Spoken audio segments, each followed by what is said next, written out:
Hello बच्चों, good morning. आज हम प्रायोगिक ज्यामिति के विषय में जानेंगे।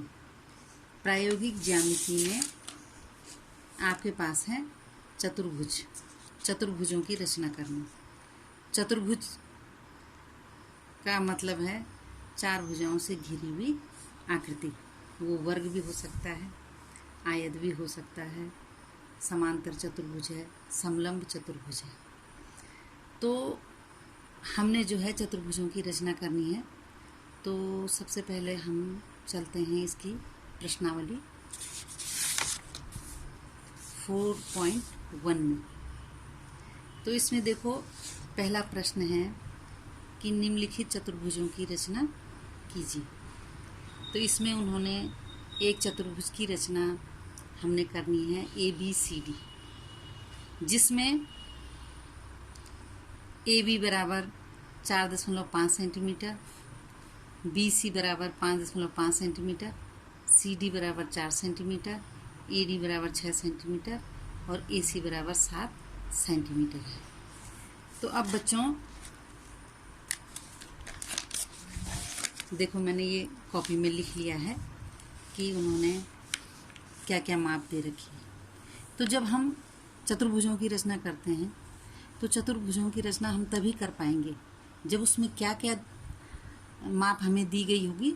तो सबसे पहले तो है कि चार भुजाएं तथा एक विकर्ण, उसकी चार भुजाएं दी गई हों और एक विकर्ण दिया गया हो। नंबर 2 है कि अगर 3 भुजाएं दे रखी हैं तो 3 भुजाओं के साथ 2 विकर्ण दिए गए हों। नंबर 3 है कि 2 आसन्न भुजाएं दी गई हैं अगर, तो उसके साथ 3 कोण दिए गए हों। आसन्न भुजा का मतलब होता है जैसे ये, तो ये भुजा, ये आसन्न भुजाएं हैं। तो 2 आसन्न भुजाएं दे रखी हैं तो उसके साथ 3 कोण भी अवश्य दिए गए हों, तभी हम चतुर्भुज की रचना कर सकते हैं। और अगर 3 भुजाएं दे रखी हैं तो उसके बीच के 2 कोण दिए गए हों। अगर ये मापें दी गई हों तभी हम चतुर्भुजों की रचना कर सकते हैं। अब इसमें उन्होंने देखो हमें कितनी भुजाएं दे रखी हैं। AB बराबर 4.5 सेंटीमीटर, BC भुजा दे रखी है, CD भुजा दे रखी है, AD दे रखी है और AC दे रखी है। तो 1 2 3 4 भुजाएं दे रखी हैं। और सबसे लंबी माप इसमें क्या है, देखो ये 4.5 है, 5.5 है, 4 सेंटीमीटर है, 6 सेंटीमीटर, 7 सेंटीमीटर। जो सबसे लंबी माप होती है वो विकर्ण होता है। तो किसी भी चतुर्भुज में जो सबसे लंबी भुजा होती है वो विकर्ण की होती है। तो उन्होंने एक विकर्ण दे रखा है, 4 भुजाएं दे रखी हैं और एक विकर्ण दे रखा है। तो इन मापों को लेकर के हम एक चतुर्भुज की रचना करेंगे। तो इसके लिए हम क्या करते हैं कि सबसे पहले एक रफ आकृति बना लेते हैं। जैसे हमने एक रफ आकृति बनानी है, कोई बात नहीं, लाइन अगर सीधी नहीं भी खींचती है तो ये रफ है। A और B, AB बराबर हमने 4.5 सेंटीमीटर बना दिया। BC बिंदु यहाँ पे ले लेते हैं। BC बराबर 5.5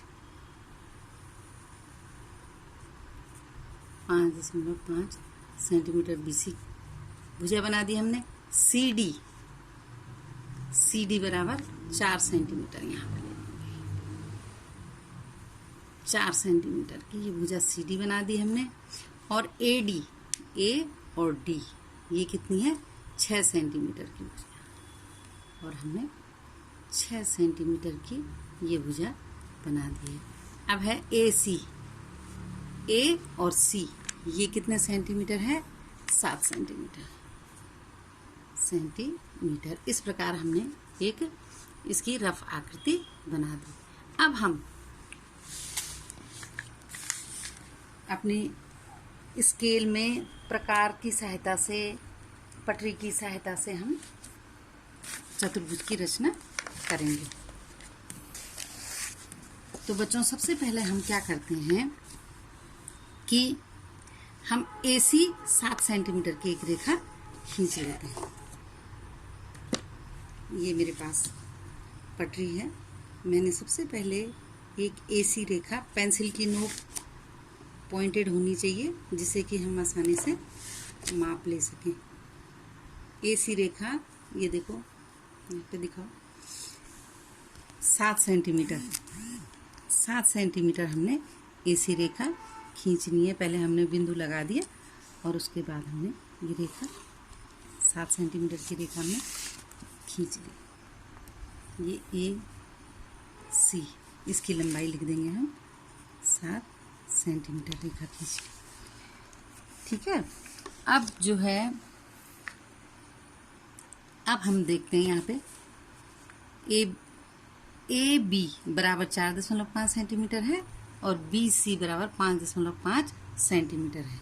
तो हम क्या करेंगे, AB बराबर 4.4 सेंटीमीटर, 4.5 सेंटीमीटर और BC बराबर 5.5 सेंटीमीटर। तो हम B बिंदु देखते हैं कहाँ पर आता है।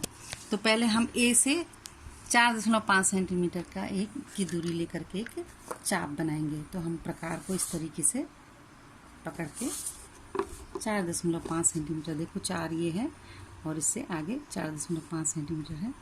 तो हम इस तरीके से प्रकार को रख के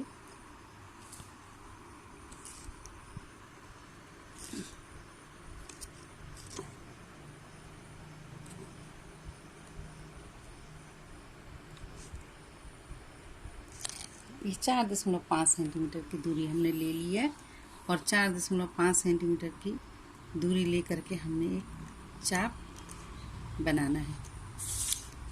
किसको केंद्र मान करके?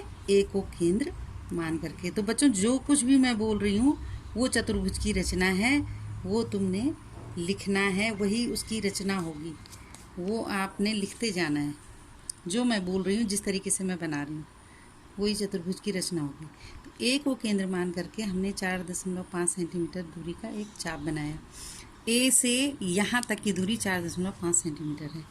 उसी प्रकार अब हमने क्या करना है, BC 5.5 सेंटीमीटर का एक चाप बनाना है। तो BC का मतलब है कि C को केंद्र मान करके हमने एक दूसरा चाप बनाना है 5.5 सेंटीमीटर का। तो उसी प्रकार से हमने दूरी को इस रख करके ये 5.5 सेंटीमीटर का हमने एक चाप, दूसरा चाप बनाया। C को केंद्र मान करके 5.5 सेंटीमीटर की दूरी लेके हमने दूसरा चाप बनाया। ये दोनों चाप इस बिंदु पर एक दूसरे को काटते हैं, तो इस बिंदु का नाम हमने B रख दिया।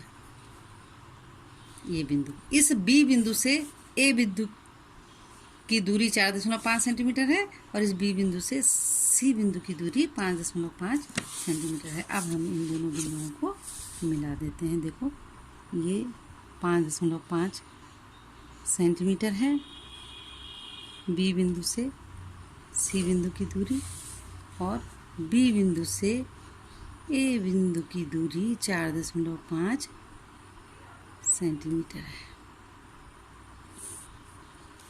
ठीक है।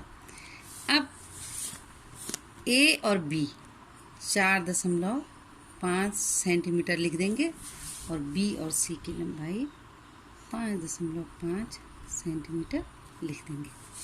अब क्या करेंगे बच्चों, अब हमारे पास देखो AB, भुजा AB की हमने रचना कर दी, BC की भी हो गई है, AC 7 सेंटीमीटर की रचना हो चुकी है। अब हमारे पास रह गई भुजा CD और AD, CD और AD। तो अब हम क्या करेंगे, CD के लिए 4 सेंटीमीटर की दूरी लेकर के इसी प्रकार में 4 सेंटीमीटर की दूरी लेकर के हम दूसरा चाप बनाएंगे।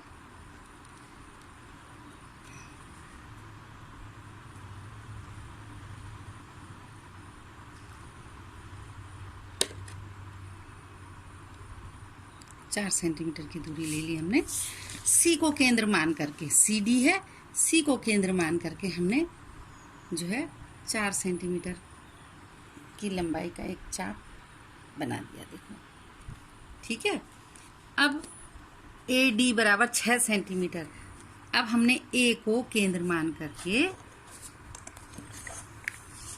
6 सेंटीमीटर दूरी का फिर से एक दूसरा चाप बनाना है। इसी प्रकार से पटरी में हमने 6 सेंटीमीटर की दूरी को देखना है कहाँ तक आती है 6 सेंटीमीटर की दूरी। इसीलिए मैं कह रही हूँ पेंसिल की नोक बिल्कुल पॉइंटेड होनी चाहिए, जिससे कि हम सही दूरी को माप सकें। अब हमने इस ए बिंदु से 6 सेंटीमीटर दूरी का दूसरा चाप लगा दिया। देखो ये दोनों चाप एक दूसरे को किस बिंदु पर काटते हैं? डी बिंदु पर। इस बिंदु का नाम हमने डी रखा। अब हमने डी को क्रमशः किस किस से मिला दिया? ए से, बिंदु ए से और बिंदु ए से और बिंदु सी से मिला दिया। तो ये देखो मिला दिया। अब हमने इसकी लंबाई लिख देते हैं हम। सी डी बराबर 4 सेंटीमीटर और ए डी बराबर 6 सेंटीमीटर। इस प्रकार हमारे चतुर्भुज ए बी सी डी की रचना हो गई, जिसमें ए बी बराबर 4.5 सेंटीमीटर, भुजा बी सी बराबर 5.5 सेंटीमीटर, भुजा सी डी बराबर 4 सेंटीमीटर, भुजा ए डी बराबर 6 सेंटीमीटर और विकर्ण ए सी बराबर 7 सेंटीमीटर